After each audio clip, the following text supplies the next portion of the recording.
Part 2. Classical Authors. 1. Al-Ghazali. The 12th century philosopher and Sufi Al-Ghazali quotes in his Book of Knowledge this line from El-Mutanabi: "To the sick man, sweet water tastes bitter in the mouth." This could very well be taken as Ghazali's motto. 800 years before Pavlov, he pointed out and hammered home, often in engaging parables, sometimes in startlingly modern words, the problem of conditioning. In spite of Pavlov and the dozens of books and reports of clinical studies into human behavior made since the Korean War, the ordinary student of things of the mind is unaware of the power of indoctrination. One of the most striking peculiarities of contemporary man is that, while he now has abundant scientific evidence to the contrary, he finds it intensely difficult to understand that his beliefs are by no means always linked with either his intelligence, his culture, or his values.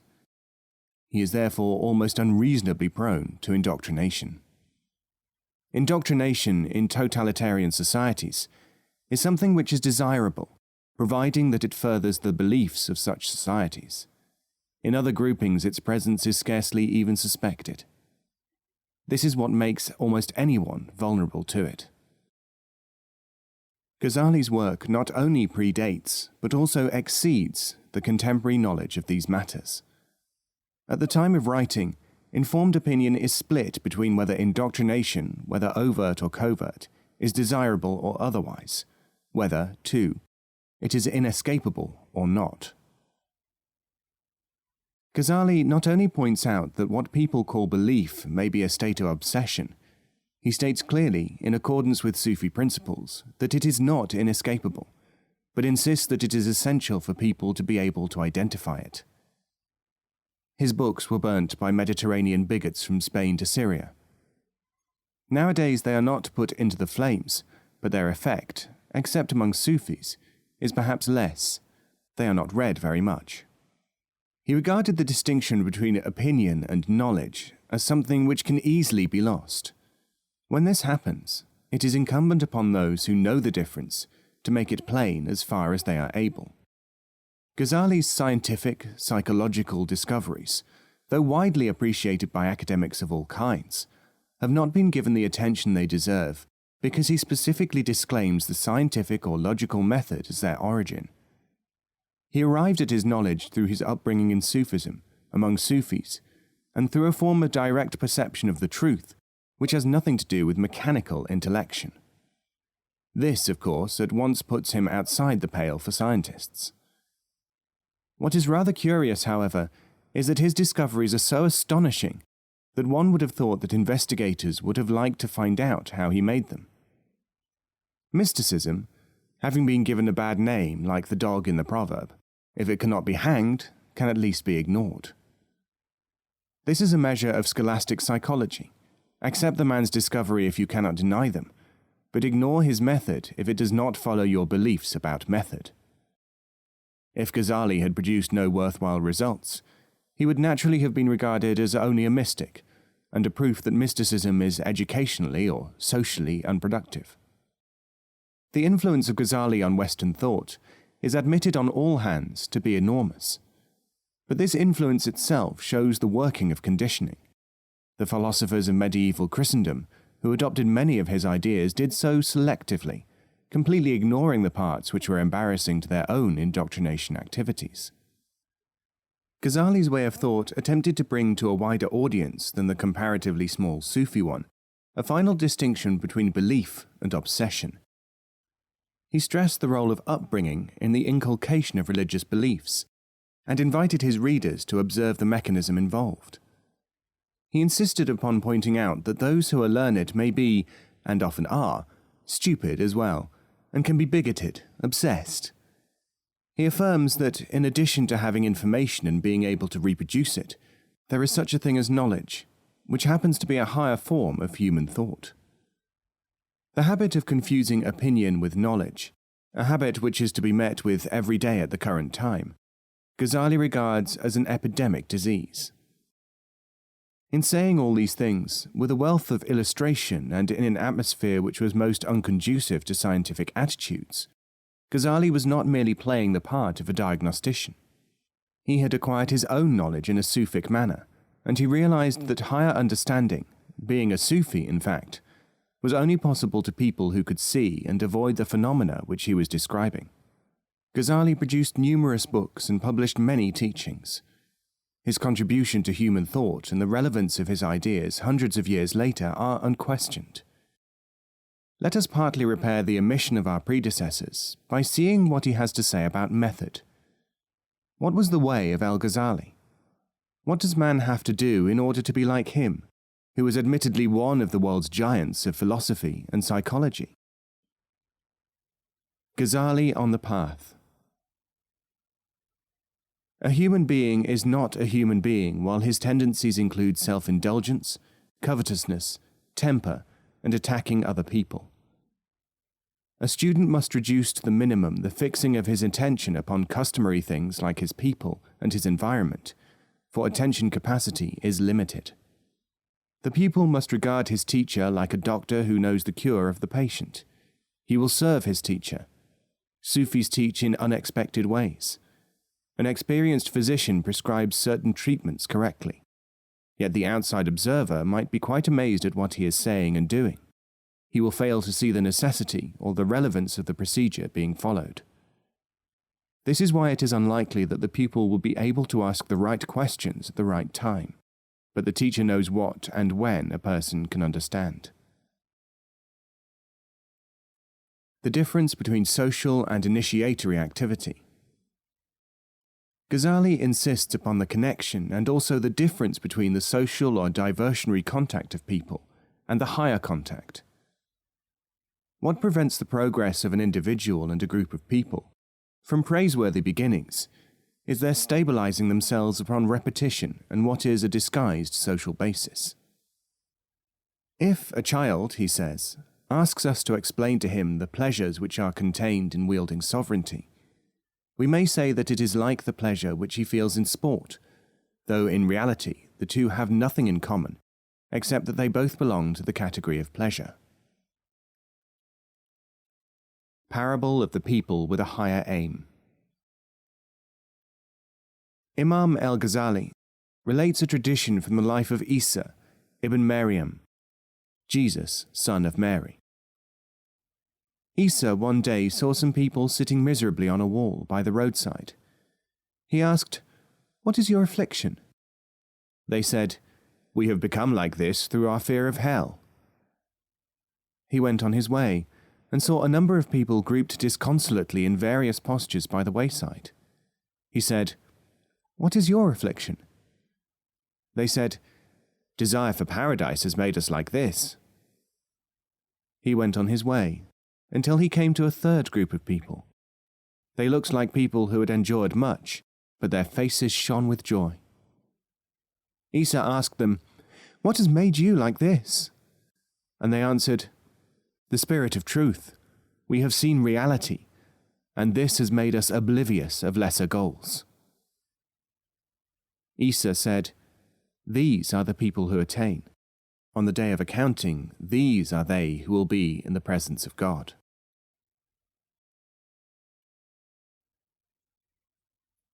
The three functions of the perfected man.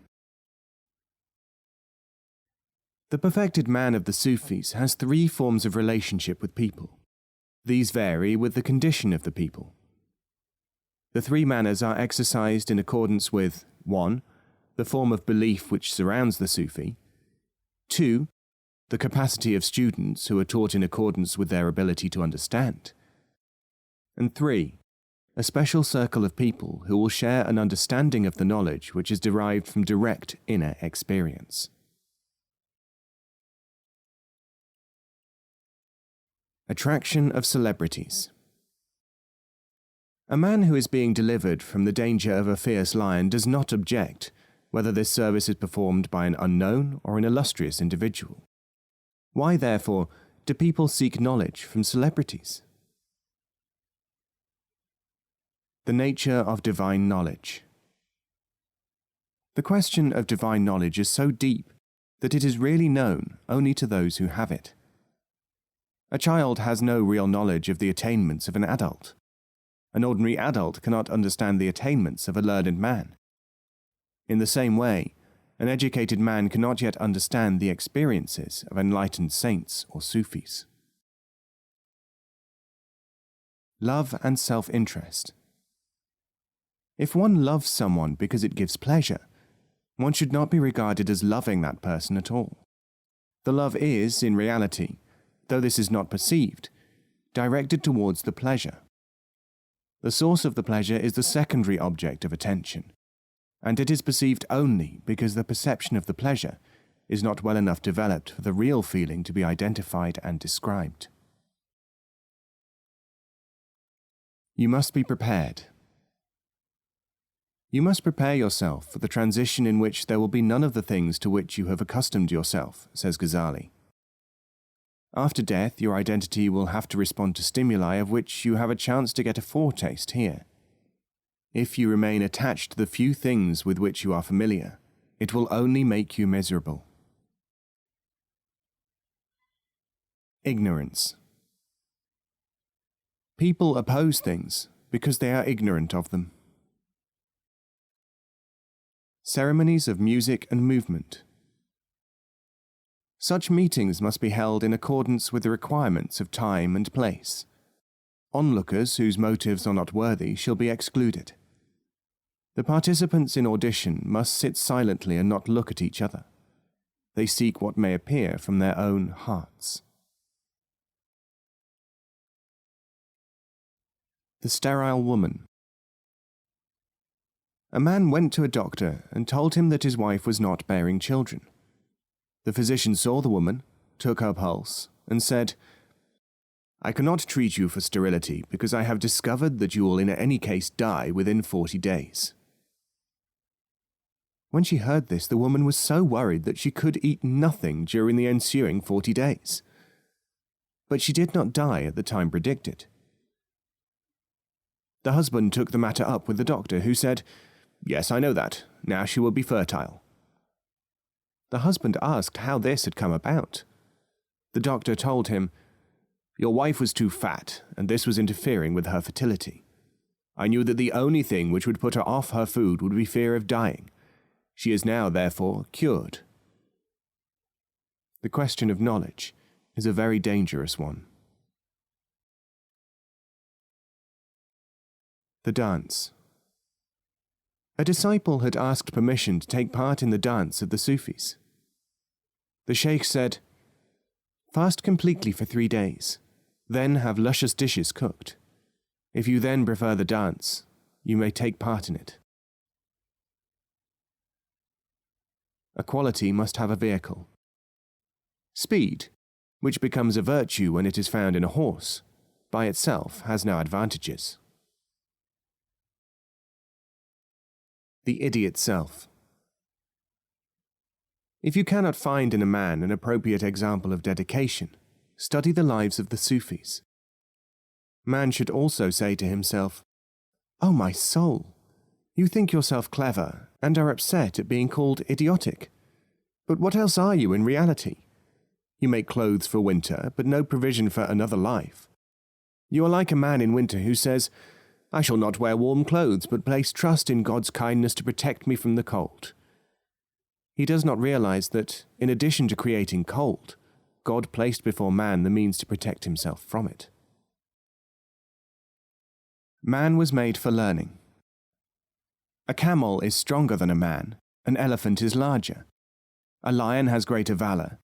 Cattle can eat more than man. Birds are more virile.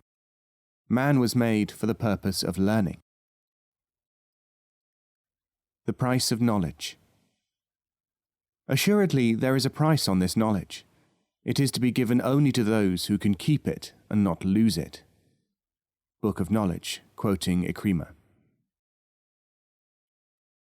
Commentary by Janubi. This knowledge is of course the Sufi knowledge. It does not refer to book knowledge, something which can be written down or preserved in factual form, because such material would not be diminished by exposing it to someone who might fail to benefit from it. It is the knowledge given in the time and manner which verifies and makes live the book knowledge. Giving knowledge which will be lost refers to allowing certain states of recognition of truth to be engendered in an individual before that person is in a condition to preserve that state. Hence he loses its advantages, and it is lost. Comment by Ahmad Minai. Because of the difficulty of grasping this fact, and due to an understandable laziness, intellectuals have decided to abolish any learning which cannot be contained in books. This is not to say that it does not exist. It makes it more difficult to find and teach, since the above-named types, intellectuals, have trained people not to look for it. Possessions. You possess only whatever will not be lost in a shipwreck. Gain and loss. I should like to know what a man who has no knowledge has really gained, and what a man of knowledge has not gained.